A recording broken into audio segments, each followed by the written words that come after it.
अवधूत चिंतन श्री गुरुदेव दत्त श्री स्वामी समर्थ स्वामी समर्थच्या नामस्मरणाने आजच्या व्हिडिओला आणि आजच्या दिवसाला सुरुवात करूया। तर कशी आहात सगळे? तर आशा व्यक्त करते स्वस्त असाल, मस्त असाल आणि स्वामींच्या सेवेत रममान असाल। तर आजचा पहिला व्हिडिओ आहे देवपूजेचा। तर आज मी सर्वात प्रथम देवपूजा करत आहे। तर तुम्ही स्वामींची श्रद्धा या चॅनलवर या अगोदर असे खूप सारे व्हिडिओ बघितले असतील, पण ते व्हिडिओ शॉर्ट होते। तर ते व्हिडिओ खूप छान व्हायरल झाले, त्यांना केच्या वर व्ह्यूज भेटले, काही व्हिडिओ तर 1 लाखापर्यंत गेले। तर आज म्हटलं मोठा व्हिडिओ काढते आणि तुम्ही आशा व्यक्त करते तुम्ही सुद्धा या मोठ्या व्हिडिओला सुद्धा असाच प्रतिसाद देत राहा।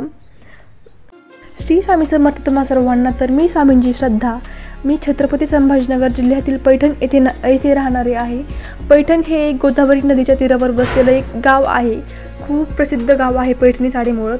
पैठणी साडीमुळं पैठणला हे पैठणी साडीचं माहेरघर असं म्हटलं जातं। तर खूप प्रसिद्ध गाव आहे। तर तुम्ही नक्की आलात तर नक्की भेट द्या पैठण गावाला। पैठणमध्ये नाथ महाराज आहेत, नाथ महाराजांची समाधी आहे, नाथ महाराजांचा वाडा आहे, जुना वाडा। तर खूप सारं बघायला भेटेल पैठणला आल्यावर। पैठणलाच प्रति पंढरपूर असं देखील म्हणतात।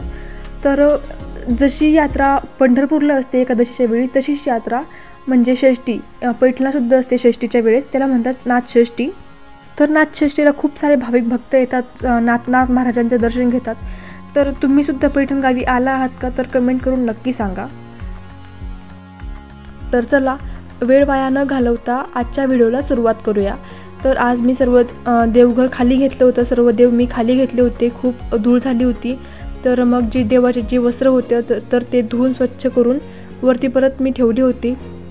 ही कमलगट्ट्याची माळ, रुद्राक्षाची माळ, याच्यावर सुद्धा खूप धूळ झाली होती। तर आज मी सर्व देवघर स्वच्छ करते आणि हाच व्हिडिओ तुम्हाला शेअर करते। व्हिडिओ स्किप न करता नक्की पहा आणि जर नवीन असाल तर चॅनलला लाईक, सबस्क्राईब आणि शेअर करा।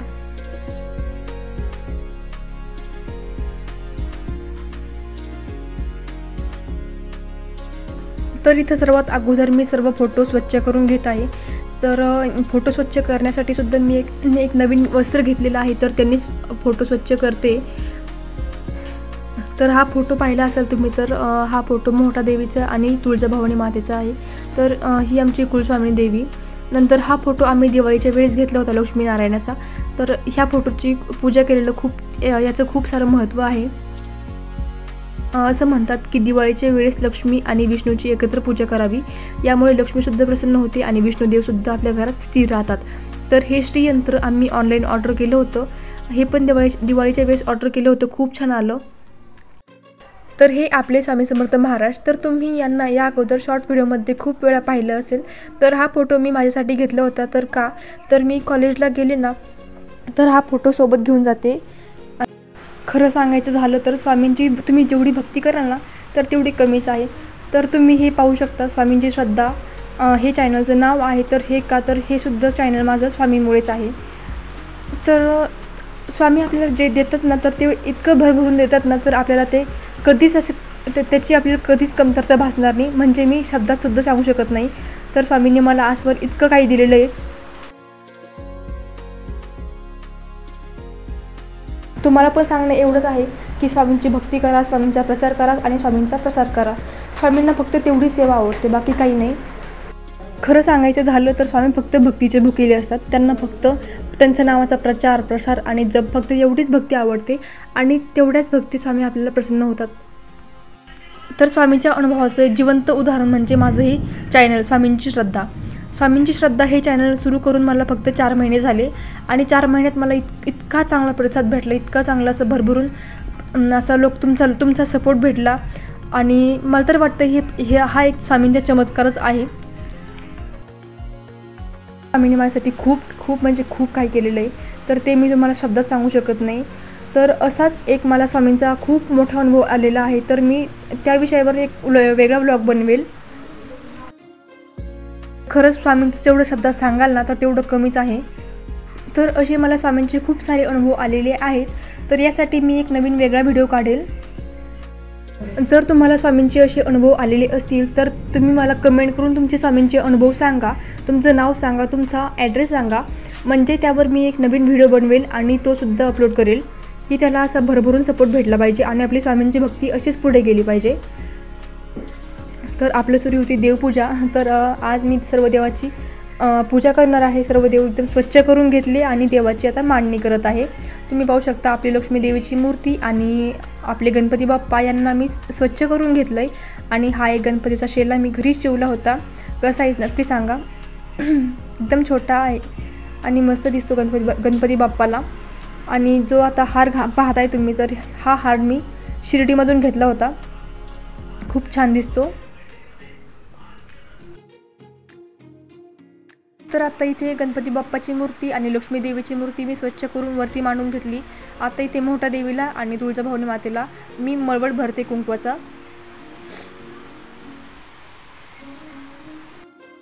तर आधी असं वाटलं होतं की फक्त असा हळदी कुंकवाचे 2 खाली टिक्के लावावे, पण नंतर विचार आला की आता आपण खूप दिवसाचा देवीला मळवट नाही भरलेला, तर मग देवीला कुंकवाचा मळवट भरला.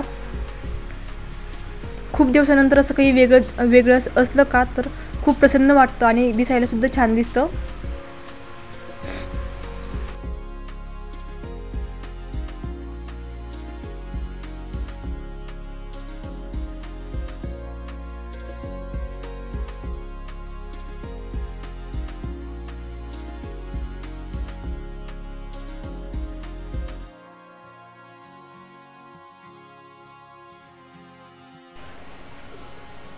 हा कुंकवाचा मळवट भरणं खूप बारकाईचं आणि खूप चिकाटीचं काम आहे. तर मला याला खूप वेळ लागला. असा हातसुद्धा थरथर कापत होता. तुम्ही पाहू शकता एकदम नाजूक काम आहे मळवट भरणं म्हणजे.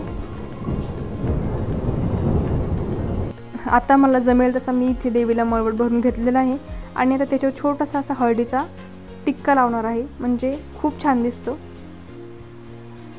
शक्यतो मळवट हळदीचा असतो, पण मी आज कुंकवाचा मळवट भरलेला आहे.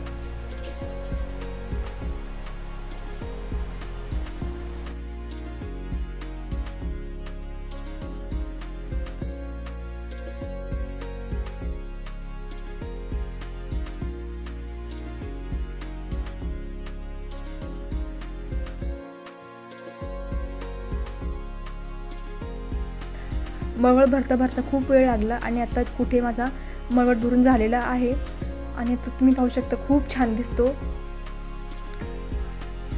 आता तुळजाभवानी देवीला मी हळदी कुंकू लावून घेते. तुळजाभवानी देवी म्हणजे अख्ख्या महाराष्ट्राची कुलस्वामिनी देवी म्हणून ओळखतात त्या देवीला. तर तुम्ही हा फोटो पाहू शकतात. हा फोटो खूप जुना फोटो आहे, म्हणजे म्हणायचं झालं तर हा फोटो पहिल्या काळातला फोटो आहे. हा फोटो आम्ही मोठ्यात घेतला होता. तर तुळजाभवानी देवी म्हणजे अख्ख्या महाराष्ट्राची कुलस्वामिनी, म्हणजे ह्या देवीचा फोटो प्रत्येक घरात असतोच आणि या देवीची प्रत्येक घरात पूजा केली जाते. तर हा फोटो आमच्याकडे खूप आधीपासून होता आणि खूप जुना आणि खूप पारंपरिक फोटो आहे.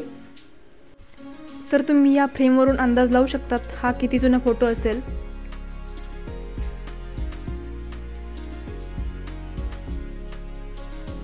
तर आता माझी इथे ह्या फोटोची पूजा करून झालेली आहे आणि मळवट भरता माझा खूप वेळ गेला. आता आमच्याकडे जे चांदीचे टाक आहेत ना, तर ते टाक मी स्वच्छ करून घेते आणि त्याला सुद्धा चंदनाचा टिक्का लावते. तर हे आहेत 5 चांदीचे टाक. हे सुद्धा खूप जुने आणि खूप पारंपरिक टाक आहेत. तर हे 5 टाक ते 5 चांदीचे टाक आहेत. तर त्यातला एक खंडोबाचा आहे, एक मोठा देवीचा आहे, एक तुळजाभवानी देवीचा आहे, एक सत्याईचा आहे आणि एक कोल्हापूरच्या आईचा आहे. असे 5 टाक आहे तिथे. तर यांना मी भैया पावडरने स्वच्छ धुवून आणि पुसून घेतलं आहे. आणि आता हे आपला स्वामी महाराजांचा दुसरा फोटो. हा फोटोसुद्धा खूप जुना आहे. हा फोटो इथे घरी असतो आणि तो दुसरा फोटो मी सोबत घेऊन जाते. तर आपली ही रेणुका देवी ही म्हणजे आमची कुलस्वामिनी. असं म्हणतात प्रत्येक कुलस्वामिनीचा फोटो प्रत्येक घरात असलाच पाहिजे आणि रोज आपल्याकडून त्या देवीची पूजा झालीच पाहिजे. तर आम्ही हा फोटो घेतला होता. आता मी हे सर्व फोटो स्वच्छ करून घेतले आहे आणि या प्रत्येक फोटोला चंदन लावते.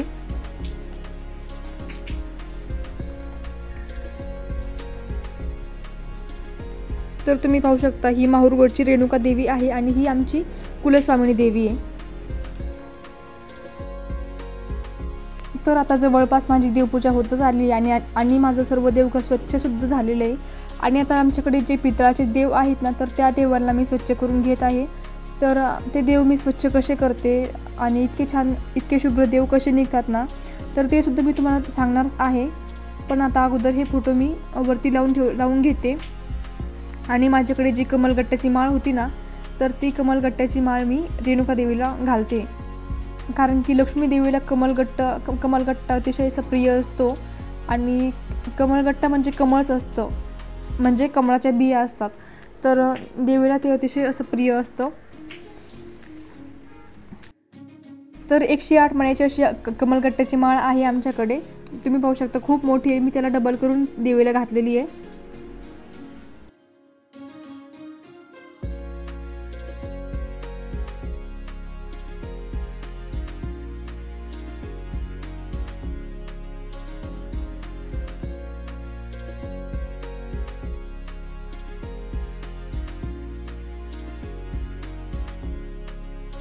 तर आता आमच्याकडे जे पितळाचे देव आहेत ना, तर त्या देवाला मी स्वच्छ करून घेते.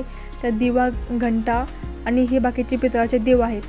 तर या देवात बालाजी, अन्नपूर्णा देवी, विठ्ठल रुक्मिणी देवी, गणपती बाप्पा, बाळकृष्ण आणि गजानन महाराज असे देव आहेत. तर तुम्ही हे पाहू शकतात. हे बारीक पावडर, तर ही एक भैया पावडर आहे. तर हे कोणतं कोलॅबरेशन वगैरे नाही आहे. तर भैया पावडर हे अशी एक पावडर आहे, पितांबरीसारखीच असते ती. तर त्याने देव घासले ना अतिशय शुभ्र निघतात. तर तुम्हाला मी दाखवते. एकदम पांढरी शुभ्र पावडर आहे. याचा कोणता ना वास येतो ना काही होतं. फक्त देवाला लावायची आणि थोडेसे देव चोळायचे त्या पावडरने. नंतर मग असं ती पावडर अशी देवावर लावली की ते काळं काळं होत चालतं. म्हणजे ते देवाचा काळपटपणा निघून जातो. पाहू शकता तुम्ही. आणि देव घासायच्या अगोदरचा आणि घासल्याच्या नंतरचा तुम्ही अंदाज लावू शकतात ना, की ह्या पावडरने देव कसे निघतात. बघा, पावडरसुद्धा त्या काळी होत आलेलीच आहे. तर आता मी ह्या मूर्तीला स्वच्छ करते आणि तुम्हाला दाखवते. तर बघा, पाहू शकतात ही मूर्ती अगोदर कशी होती आणि आता कशी झाली. आता खूप एकदम चमकदार दिसते, एकदम नव्यासारखी दिसते. तर आता इथे मी गणपती बाप्पाची छोटी पितळाची मूर्ती घेते आणि ती सुद्धा घासून दाखवते. आधी मूर्ती कशी काळपट होते आणि आता घासल्याच्या नंतर मूर्ती कशी दिसते तुम्ही पाहू शकता.